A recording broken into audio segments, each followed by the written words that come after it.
Hey guys and gals, welcome to our third project that we're doing while we're away from school because of just to stay safe.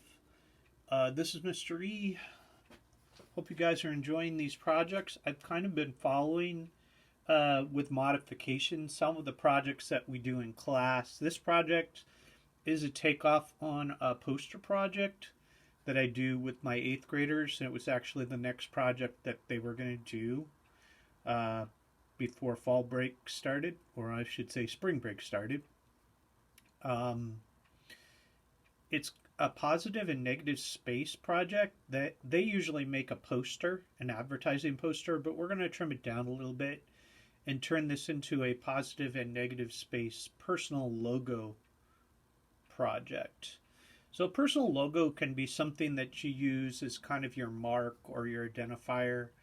I made a personal logo for myself, and I actually had it made into a stamp, and I stamp it into my books to identify them as my books. So it should be something that's unique to you or something that's special about you, and that's what we're going to aim for with this logo project. All right. So first, what is positive and negative space? Positive space is probably the easiest to describe. Positive space is the space taken up by a physical object. So your brain identifies positive space pretty easily. Here's a wrench.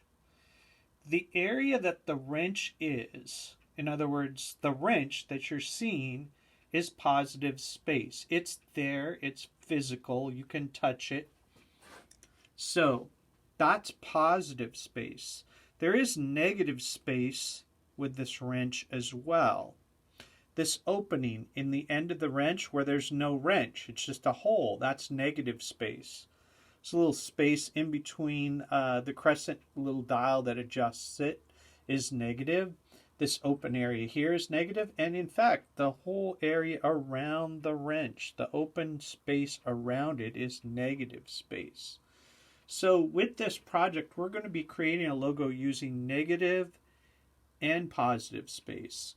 We're going to try and focus on the negative, though, because the negative space allows you to do some cool things. So we're going to try and use positive space to create a negative space area that has some sort of meaning. So you've probably seen people do this before, where they take their hands, they put them together, and they make a heart shape. Okay? So their hands are the positive space. The open air in between their fingers and their hands is the negative space, as well as the space around their hands. But they're creating that shape that has meaning, the heart, by manipulating the negative space. So that's what we're going to try and do with our logo, our personal logo. All right. I wanted to show you guys some ideas where artists have used positive space to manipulate negative space in order to give it more meaning. So here's a book cover, Peter and the Wolf. It's a picture of a wolf with like a duck here, and you can see there's white area around where the wolf and the duck are, and it looks like some twigs on the ground. And the title Peter and the Wolf is written right here. If you look at it closely, though, the wolf's fur and the shape of its body creates an outline that looks like, when you look at it really closely, the profile of Peter's head and maybe his neck coming down this way. So the artist manipulated the negative space to give it more meaning, and that's what we're going to be trying to do. Here's another one. Looks like a forest, right? You can see the trees there. There's some animals in the forest. That's the positive space. All the black area that you see there, positive space, they're actual objects. But if you look at it more closely, the white area, which is the negative space, takes on the shape of, looks almost like a zebra with its nose pointed down this way. Some of the positive space create things like eyes, and the stripes are created by the tree limbs and things like that. So they're using the positive space of this forest. It almost looks like it's maybe a little canyon or something there to create the shape of a horse. Here's someone that did a logo. It's an S, the letter S. Logos tend to be pretty simple, so that's what you want to be thinking about. Maybe you're going to use a letter, maybe you're going to use numbers, maybe you want to do something a little more elaborate and you want to do a name or something like that. This person just did an S, so you can see the positive space is the black area here, which makes up the S, and also this red part here. They added that in.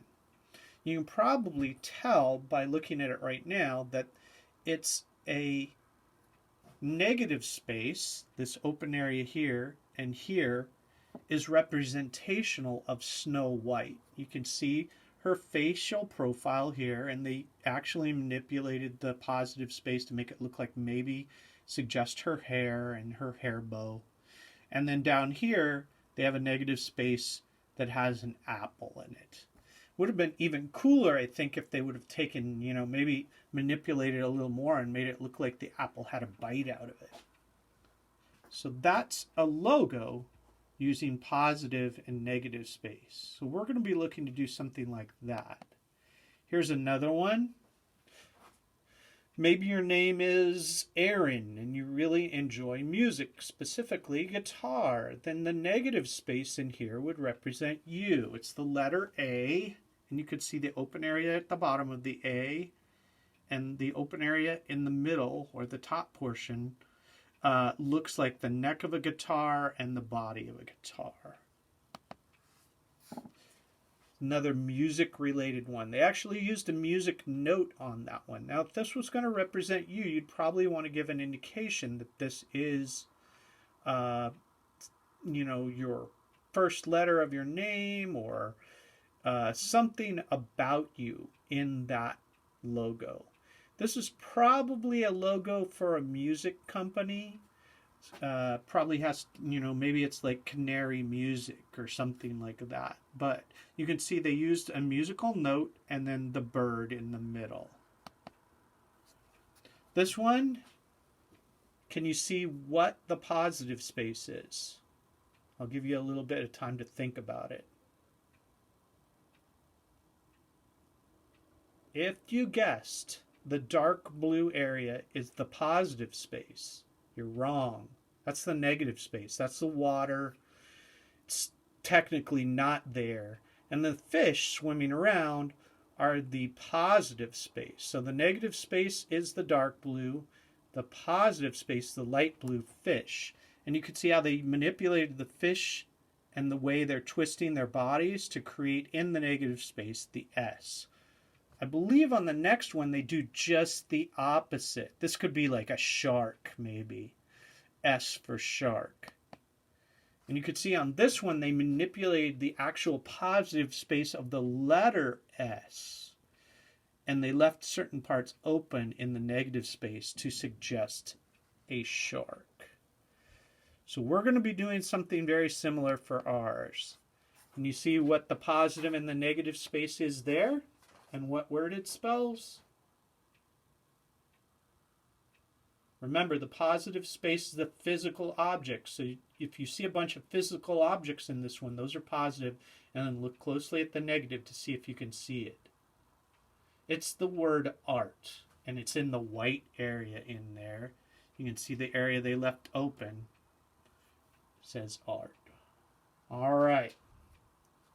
So what are we going to do first? Well, the first thing I like to do when I start a project is I like to brainstorm ideas out and try and think of things I might like to include in my project. So that's what I'm going to do first. And I'm going to move the camera here so you're going to get flipped.